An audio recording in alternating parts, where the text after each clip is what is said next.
Hello and welcome to this little talk on everything you wanted to know about taking part in research. So I'm Nicola Botting and I'm one of the founding members of Engage with DLD, which is an organisation set up to encourage families who experience DLD and people who identify as having DLD to take part in research so that we can expand our knowledge and feedback into support systems. I'm based at City St George's, which is University of London, and I've got a few slides here that hopefully cover some of the questions people might have. So what sort of projects might you get involved in? First of all, and the most common type of project really is survey projects. So this is when you might see a link online and you might click through and then answer some questions on an online platform. So you might be asked to give your opinion on things, or you might be asked about yourself.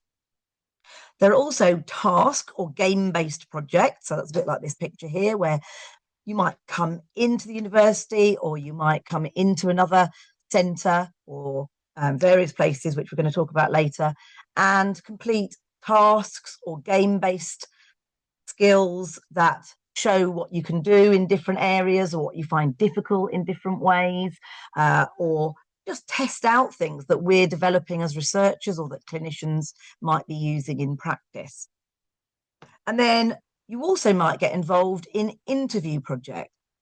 And this would be where the researcher contacts you either over Zoom or online in another way, or maybe meets you in person and asks you about your experiences and asks you just to tell them as a story of what your life is like or what you might find difficult about things. It gives a bit more richness to our data sets to really hear from you yourself how you felt about different aspects of your life that we might be investigating, or different aspects of DLD that we might be investigating. So as well as those different types, there's also two main sorts of data collection methods that we use. One is online, so that's like this event. So not meeting anyone personally, but meeting a researcher over Zoom or over Teams, and completing tasks via your phone or your laptop or a PC. Then you also might do research in person. So go and meet somebody in real life, and that could be traveling into a university or at your child's school if your child is taking part in the research, or it could be at your home, or it could be at another agreed place. So some research projects arrange to meet people in public places like public libraries or town halls. Where might you see a research study advertised? Well, these can be advertised in a number of different places. So it could be via social media. That's one of a very common way of us advertising nowadays, is through social media. We tend to put a link on and a little advert saying, hey, who wants to take part in research? And you can click through. And once you've clicked through those social media links, there's no obligation to take part. You can click through and just have a little read if you want to see what might be involved in the project. You also might see leaflets in your local area. So again, sometimes researchers put up little leaflets in village or town halls or in your local supermarket or at your GPs, just asking you to contact them. They often have a QR code so that you can scan that in, or a link so that you can sign up to the research. You might hear about a study through your child's school or through other community groups. So for example, your child might bring home a letter or from school, or your school's WhatsApp group might advertise a study that researchers in your area are doing. Or you might be involved with a parent group that also advertises research studies. Another way that you might see research studies advertised is through charities. So charities like Speech and Language UK, for example, or the charity Aphasic, they sometimes advertise research projects that are available. And if you go onto university or project websites, you might see opportunities to sign up through those as well. And of course, finally, we want to mention that you can sign up to research studies through Engage with DLD. So if you are a member, look out for the adverts that come round every couple of months saying what sort of research opportunities there are.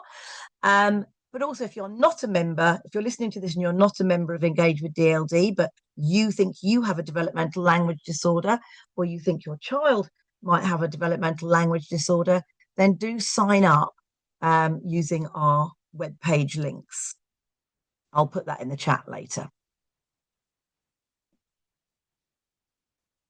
So how do you sign up? Well, all studies that have a link that you might follow also have an information sheet which gives you details of the project before you make your mind up. So at this point, when you click through and you've got some information about the study, there's no obligation to take part. You don't have to take part at that point. You can have a look, have a read, and see what you think, see whether it suits you. So you click a link, usually, even if it's a study which is going to end up meeting somebody in real life. Most of those consent forms are now online with the information sheet. But it could be, especially if it's through a school, that you're also sent a paper version of that information sheet and the consent form. Consent form is just a form where you're agreeing to take part. This form usually asks for your name and usually a contact telephone number or a contact email so that we can get back in touch with you, so that we can contact you to let you know how the research is going to take place. That's not true if it's a survey. The survey, you just go through and fill in the survey. Consent forms sometimes ask for other bits of information. They might ask for other details, really so that the researcher can make sure they've got a mix of people. When we do research, we don't want to end up with all of our information collected from one group of people. Only people who live in London, for example, or only people who have a degree. We want to have a whole range of people telling us about their experiences. And that's so that we can make sure that anything we pass on is relevant to lots and lots of people. So it might ask, for example, your or your child's age, your postcode, just to get a mix of people from different areas. It might ask whether you're a fluent English speaker. And some studies allow people with lots of different languages in, most do, but we do want to make sure that you understand the information sheet. So that's usually why that's asked.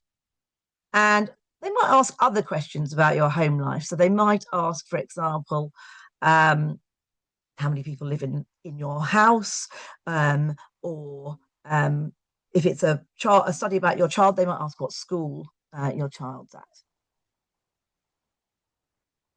So what happens next? Once you've got that information sheet, you've seen a study that you like the look of, you've clicked through, you've had a look at the details, and you think, yeah, that suits me. I would like to take part in that research. Then when you've submitted your consent form, the research team will get in touch with you to really arrange the time and the place that the research will take place. But if you've done a survey, if this is a survey project, it will usually then just move straight on so that you can complete that survey online. When the research team contact you, or if you go through to the next stage of the survey, they're likely to ask you a few more questions to check that you fit that study's criteria so that you match the type of person needed for that study. These things might be, again, age or gender. They might be about your income or type of house. They might be about the sort of job you do. And again, those aren't because researchers are just nosy. They're because we want to make sure that we've got a mix of people taking part and that we're not producing information which is only relevant to one or two people or one or two groups. So if it's a project where the researchers want to see you in person, they'll arrange a time with you. And it's really important to emphasize that we work around you. So we're really keen when people take part in research that we pick a time that suits you. We won't just sign you up to a time that you can't make. And at this point, you can still change your mind at any point. In fact, all through the research process, I want to highlight that you can change your mind at any point if it starts to become something where you think, I don't really want to answer these questions, or this doesn't really suit my time schedule, or something's happened in my life which makes it really difficult to take part. That's absolutely fine. What sort of things will happen in the study? So I wanted to put this slide in here, but obviously it does depend a little bit what sort of study you're taking part in and what that specific researcher wants to know. So it depends on the project. But there are some core things which I thought might be useful to mention. So before you sign up, that information sheet will give you all the details you need.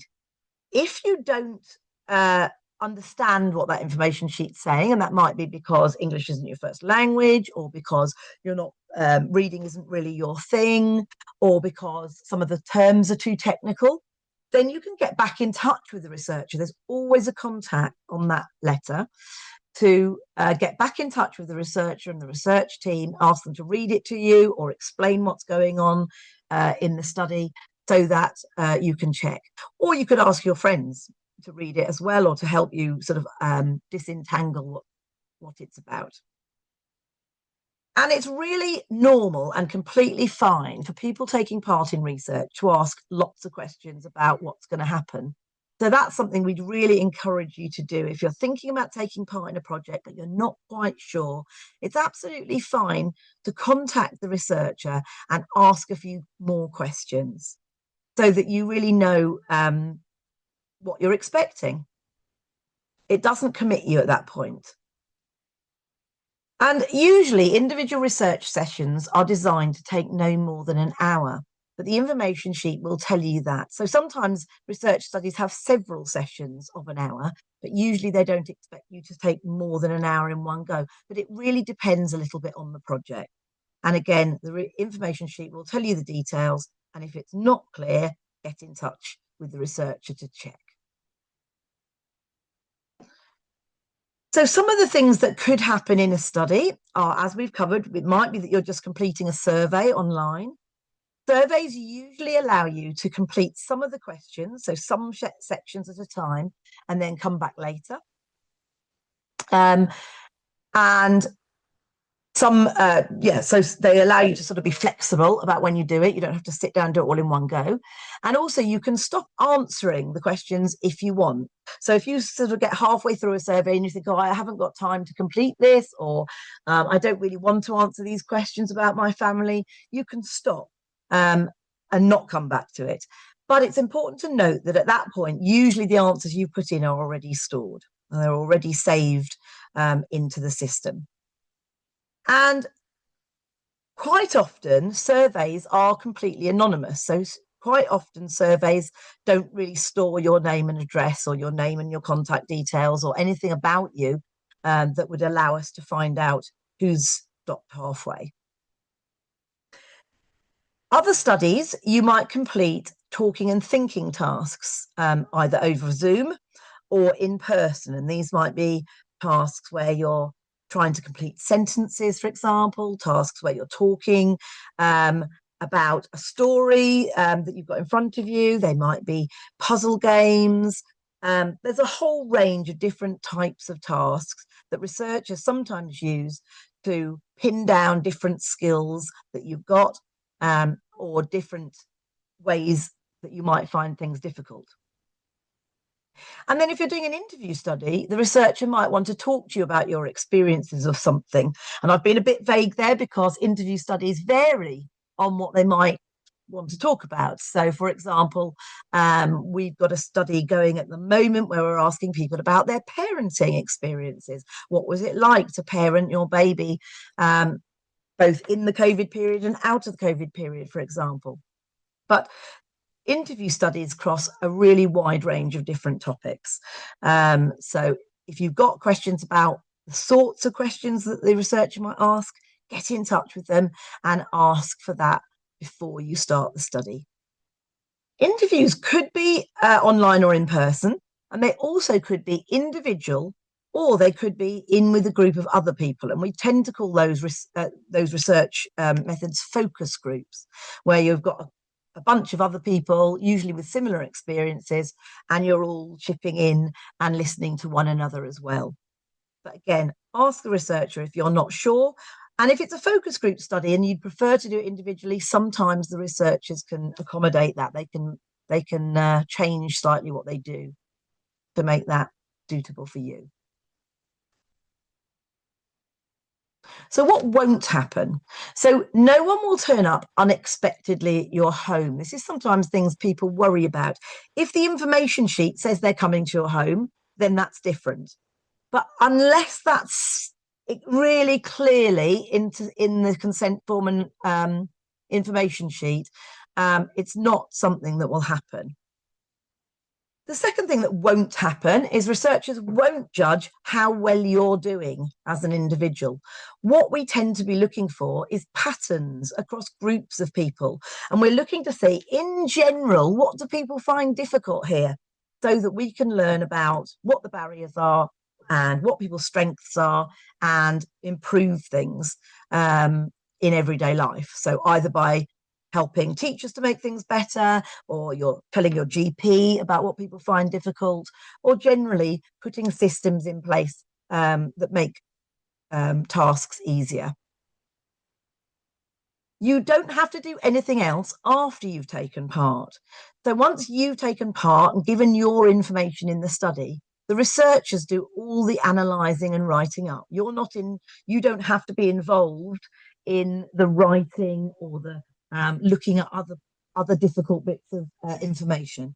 That's all left to us. So don't worry that you might be signed up for something that's longer term than that session. And the other thing that researchers won't do is they won't spam you with lots of emails or phone calls. So even though you may have given us your contact details, we have very strict rules about when we can contact you again. We might contact you to nudge you if you haven't done part of the study. We might contact you with opportunities for further research, but only if you've signed up to that. So what we won't do is just use your email generally to send you things, send you other information. Okay, it'll only be information about the study. So maybe a summary of the study. We also don't give your contact details to anyone. I think I've got that on another slide. So do you have to take part in research? Is it something you have to do? Absolutely not. It's not something that you have to do. It's a voluntary thing to do. It's optional. The choice is completely yours, whether you take part in research, and that's how we like it to be. But researchers do often depend on people volunteering and giving up a bit of their time so that we can learn more about how to help. Taking part in research never affects the things you get regularly, the support you get regularly in life. So it never affects, for instance, your contact with GPs or schools or other general services. Everything else carries on as normal when you take part in research. And again, that's one of the rules that we tend to have around research studies. So what happens to your information? Well, first of all, we write up the general patterns that we've seen into science reports.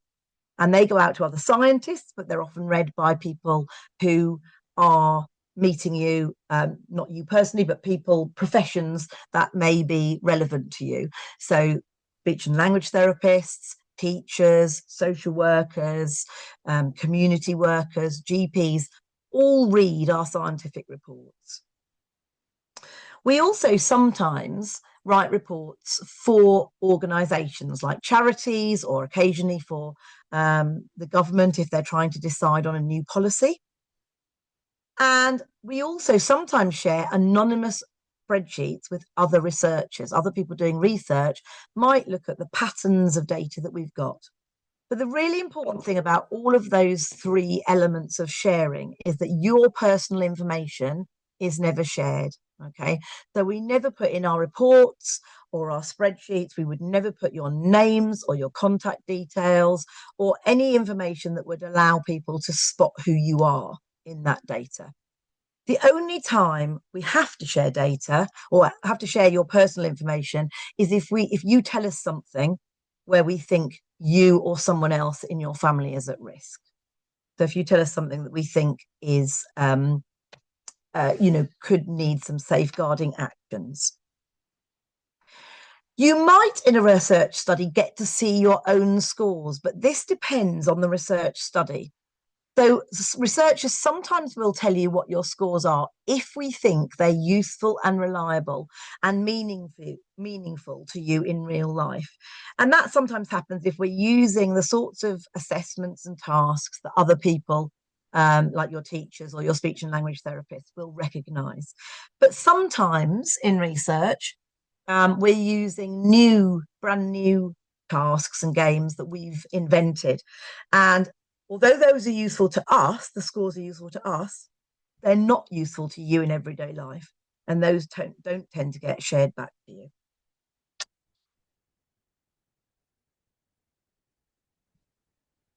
So just to add more information about what happens to your personal contacts and your information, all research information has to follow strict privacy rules. It's called GDPR. You might have seen that somewhere.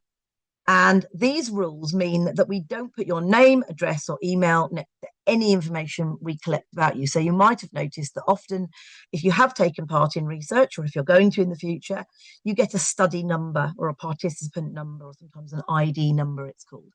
And that's so that if when we collect your information, that's the only thing that identifies you. So nobody can tell from that who you are.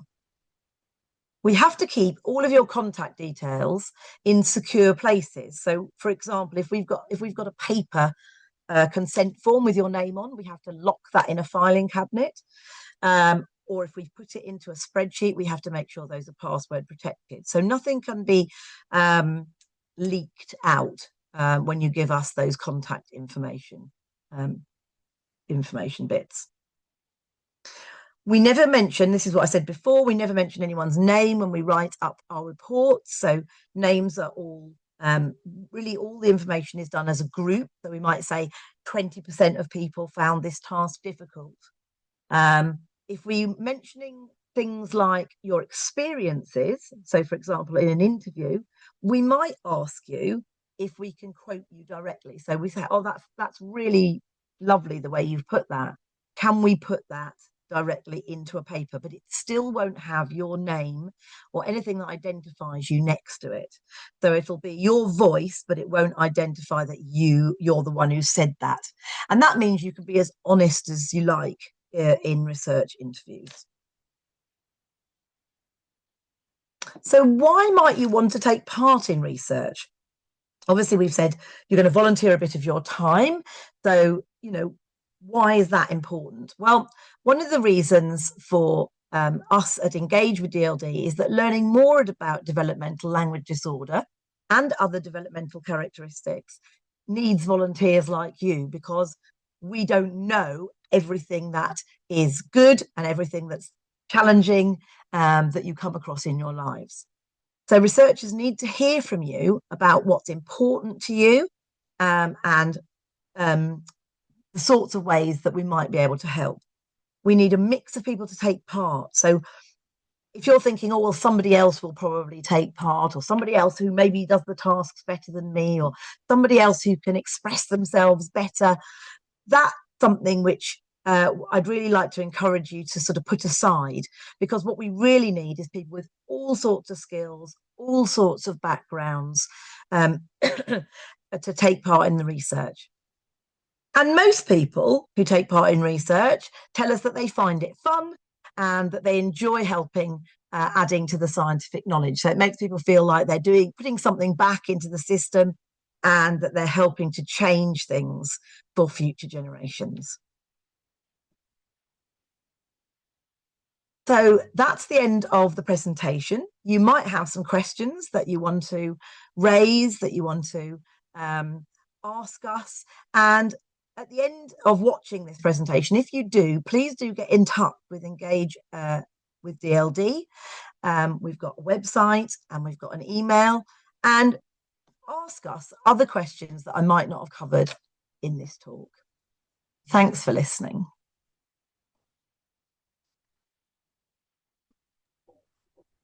Well done, Nikki. I'm going to stop it. How's that?